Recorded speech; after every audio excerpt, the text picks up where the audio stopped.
For many years, DJs had to carry a lot of equipment around if they just wanted to spin a few tunes. That is not the case anymore, and in this tutorial I will have a look at what is currently my favorite ad hoc party system. My name is MixMasterG, I am the driving force behind the And The Groove Remains production team and the creator of the DJ conversion utility and many other apps for DJs.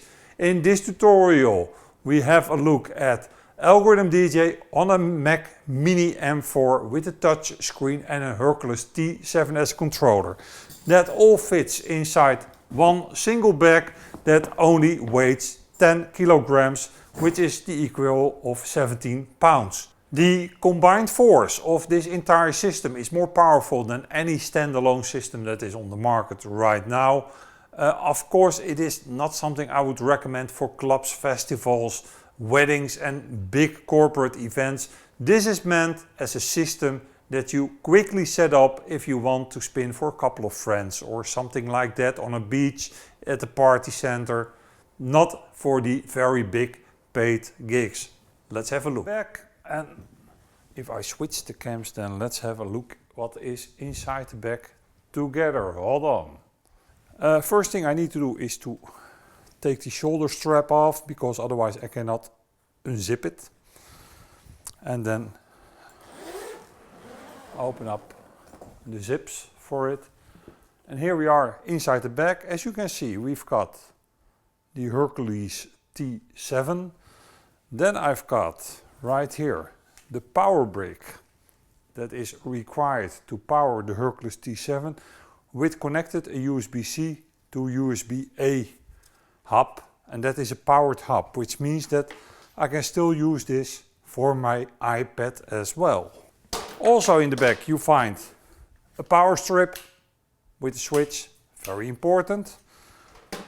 We've got the MacMini, which is a MacMini M4, which is the center of the whole system. More about that in a minute. Then I've got some other cables, and those cables are, as you can see, attached together. This is for the screen, more about that in a moment, and this is for the MacMini, and they are already put together, as you can see. Then I've got a USB-C to USB-B connector. This is in case I want to use the system totally mobile, so I don't want to use it with the MacMini but with an iPad. Here we've got two cables which are required for the screen, HDMI and USB-A to USB-B, and again more about that later. And finally the audio cord, which is something that I want to show you guys. First of all, I am a very big fan of these things. Those are Velcro cable binders. They come like this, you can buy them on Amazon. And that is ideal if you have to put cables away very quickly, but you want to detach it. This is an RCA to stereo headphone jack, and the unique thing about it is this thing, which is a female to female connector, because usually you don't know which connection you are going to get to a PA system.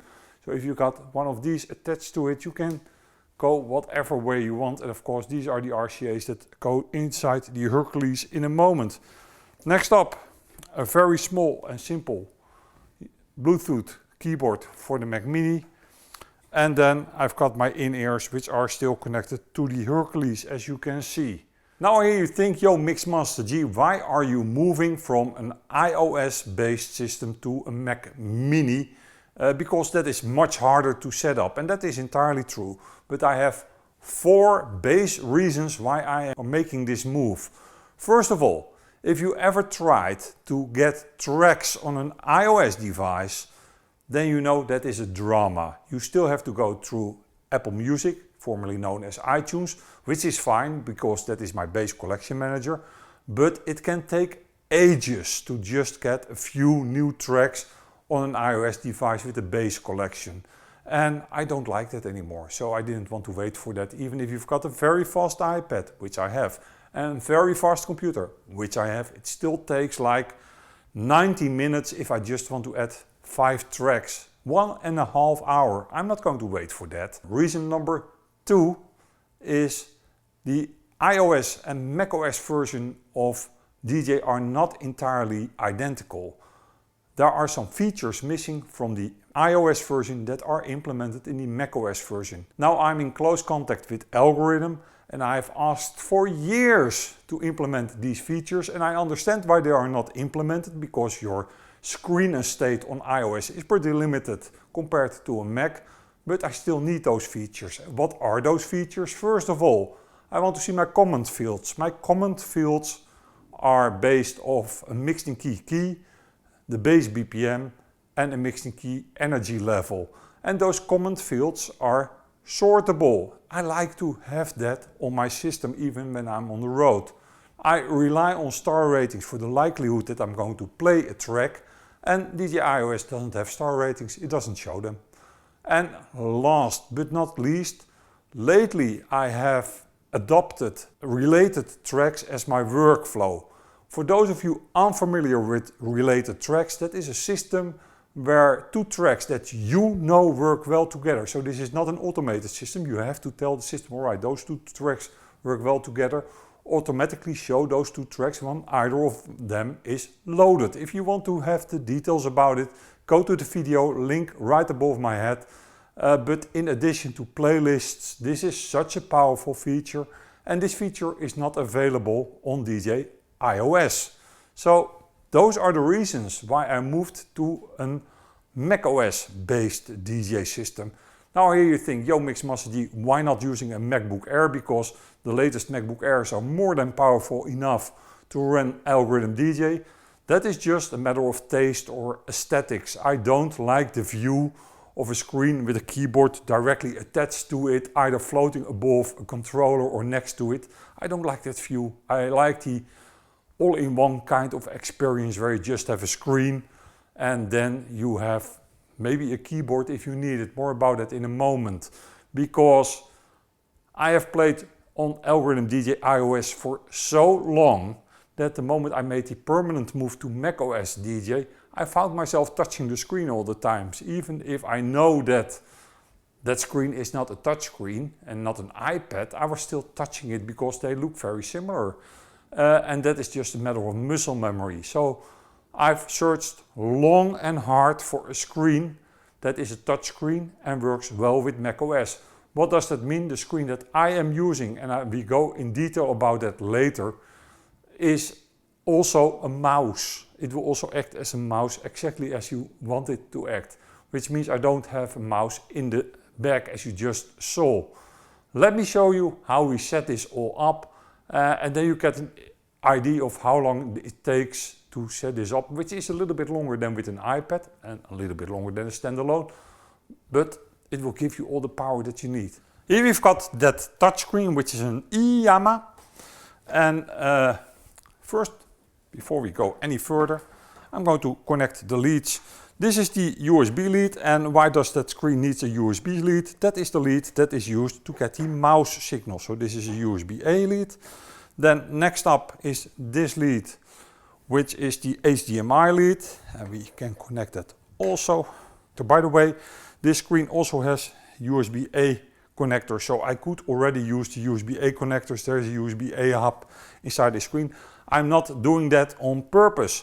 The combined power lead of the MacMini and the screen, everything for the screen is connected right now. Next up, we take the power strip and tie the Velcro there. Double check that you got power and then turn it off.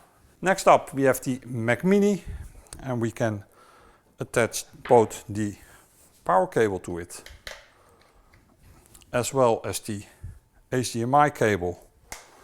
The USB cable will go inside the USB-C hub. More about that in a moment.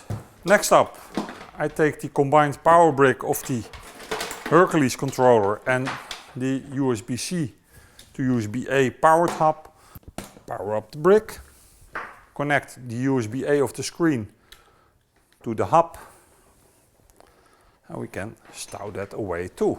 Then we've got the USB-C connector right here, which is now connected to the MacMini, so the whole system is connected. Here we got the T7. powered on, USB connected, and finally we've got the audio leads and connect them to the T7 as well, and then you can go to whatever PA system you need it to go. I will just leave it loose at the moment. That is the whole setup. Now let's power up the entire system, which means power first. Make sure that the power is on the switch, and then power up the entire system.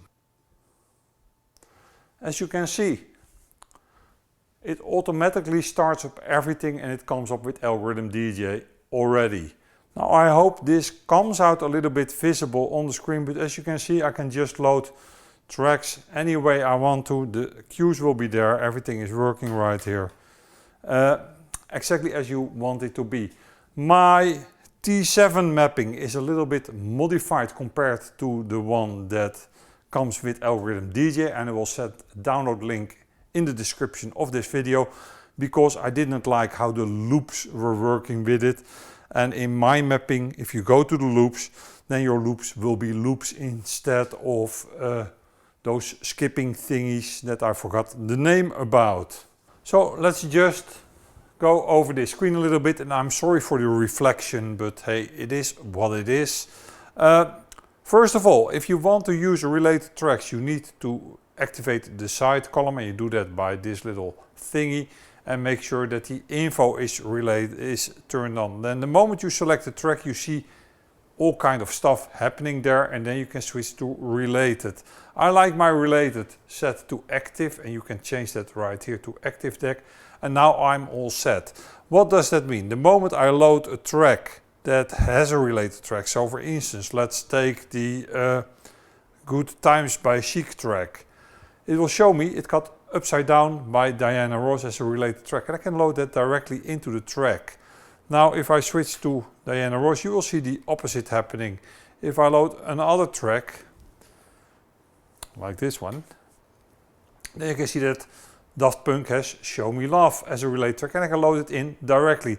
One related track can have multiple related tracks. Again, the tutorial is in my YouTube channel, but I wanted to show you both the power of this touch screen. It works exactly like an iPad, but this is macOS you are looking at, combined with the power of the related tracks. So there you have it, my favorite mobile system for small parties and ad hoc parties, based on a MacMini M4, an Hercules T7 and a touch screen. If you like what I'm doing, then don't forget to give this video the thumbs up, like, share, subscribe, but most importantly, tell your DJ friends about the availability of this information online, totally for free. Every Tuesday evening, 7:00 p.m. Central European Time, I host an Ask Me Anything live stream for DJs, where you can ask me all kinds of technical questions, and I don't only try to explain how certain things can be done, but I also like to demonstrate it if possible. For now, thank you for watching this video. I hope you enjoyed it. MixMasterG signing off.